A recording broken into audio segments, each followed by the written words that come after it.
Shalom keluarga besar Happy Sword Family yang dikasihi Tuhan Yesus Kristus. Selamat pagi, selamat berjumpa kembali bersama saya di dalam renungan pagi hari ini yang saya beri judul Yakin Kita Pasti Bisa. Sebelumnya marilah kita berdoa terlebih dahulu. Bapa, di dalam nama Tuhan Yesus Kristus, kembali kami datang pagi hari ini mengucap syukur dan terima kasih ya Tuhan buat hari baru yang Kau beri, buat nafas kehidupan, buat kesempatan yang masih Engkau percayakan ya Bapa. Kalau sebentar kami mendengarkan firman-Mu, biarlah kami boleh menjadi pelaku firman. Kami boleh menghidupi firman yang tertanam di hati kami. Terima kasih Bapa, hanya di dalam nama Tuhan Yesus kami berdoa dan mengucap syukur. Haleluya. Amin. Pagi hari ini dengan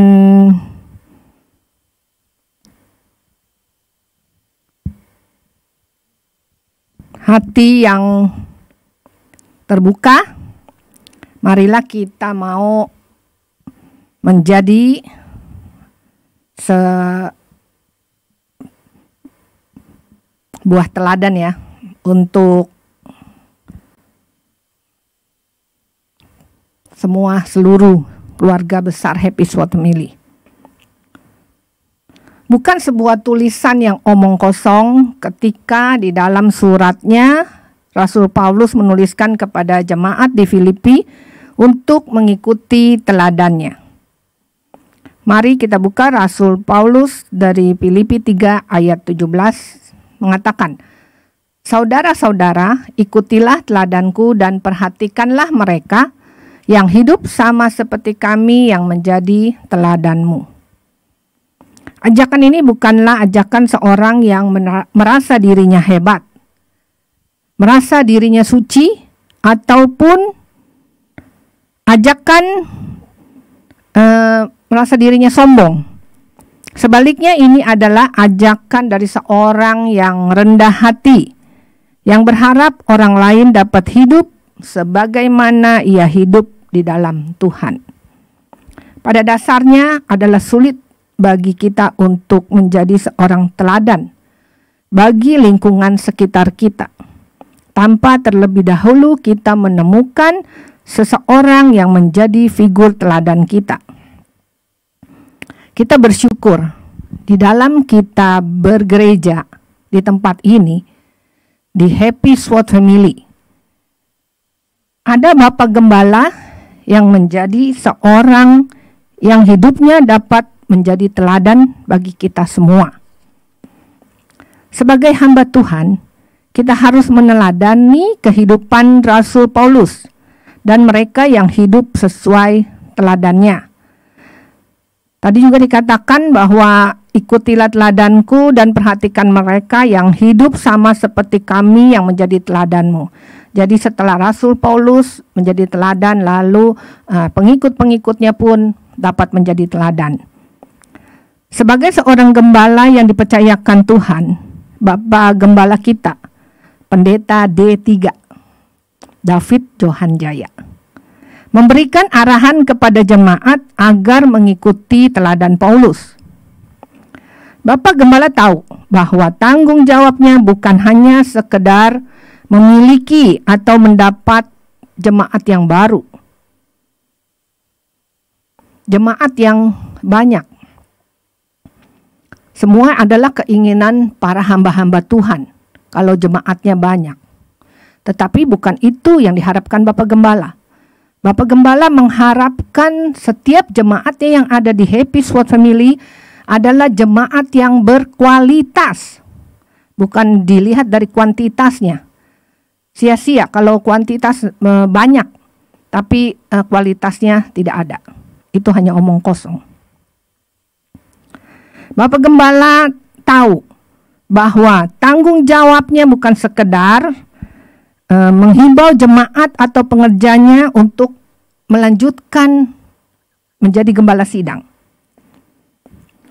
atau menjadi pendeta seperti dirinya. Bukan pula untuk mengikuti cara berpakaiannya, cara berbicaranya, atau aksesoris yang dipakainya. atau cara pembawaannya waktu berkhotbah.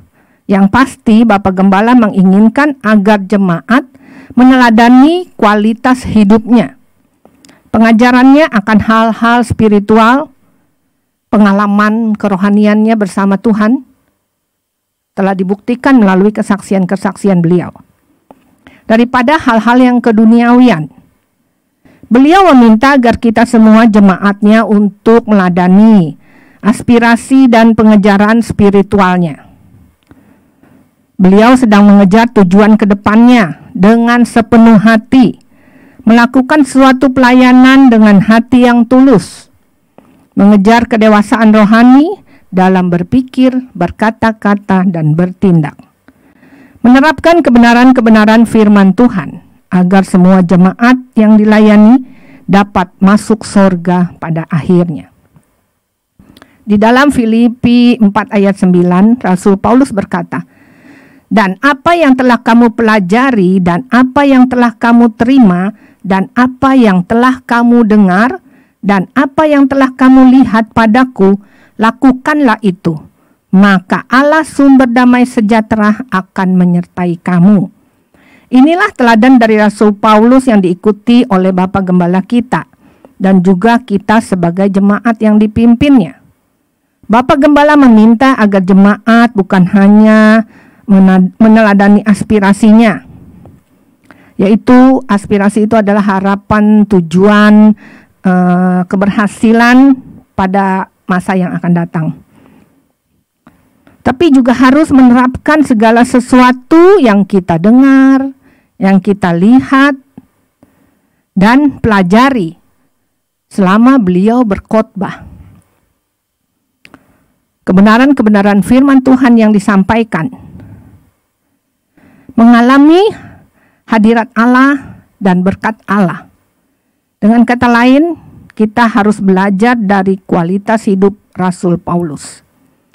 Terdapat dua alasan mengapa Rasul Paulus meminta jemaat untuk meladaninya. Pertama, karena perlunya suatu teladan agar dapat mempelajari sesuatu, terutama dalam hal kerajaan sorgawi, kebenaran-kebenaran firman Tuhan. Harus ada teladan di depan untuk kita tiru. Bagaimana Paulus dalam kehidupannya?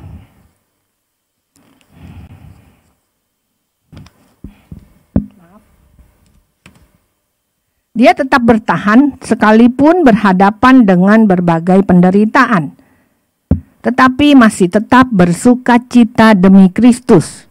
Itulah teladan seorang yang spiritual.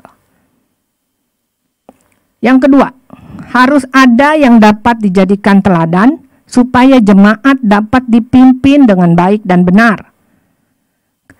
Karena hanya pemimpin yang memimpin lewat teladan yang akan memiliki kuasa dan wibawa yang dipakai oleh Allah. Terdapat di dalam Titus 2 ayat 7. Dan jadikanlah dirimu sendiri suatu teladan dalam berbuat baik. Hendaklah engkau jujur dan bersungguh-sungguh dalam pengajaranmu, sehat dan tidak bercela dalam pemberitaanmu, sehingga lawan menjadi malu karena tidak ada hal-hal buruk yang dapat mereka sebarkan tentang kita. Teladan seorang pemimpin dan ajarannya sangatlah erat berkaitan. Keduanya tidak dapat dipisahkan. Paulus telah menjalani hidup yang berkelimpahan. Dia memberikan teladan yang baik bagi jemaat. Marilah kita melanjuti apa yang sudah dilakukan Rasul Paulus dan juga Bapak Gembala kita. Terima kasih. Tuhan Yesus memberkati. Marilah kita berdoa. Bapak, terima kasih untuk renungan pagi hari ini yang mengajarkan kami bahwa kami harus menjadi teladan yang benar, teladan yang baik bagi orang-orang di sekitar kami, seperti Bapak Gembala telah meneladani kehidupan daripada Rasul Paulus. Terima kasih Bapak, biarlah kami juga boleh dapat meneladani kehidupan beliau. Hanya di dalam nama Tuhan Yesus kami berdoa dan mengucap syukur. Haleluya. Amin. Mari jadikan diri kita teladan yang berkenan kepada Tuhan Yesus. Amin.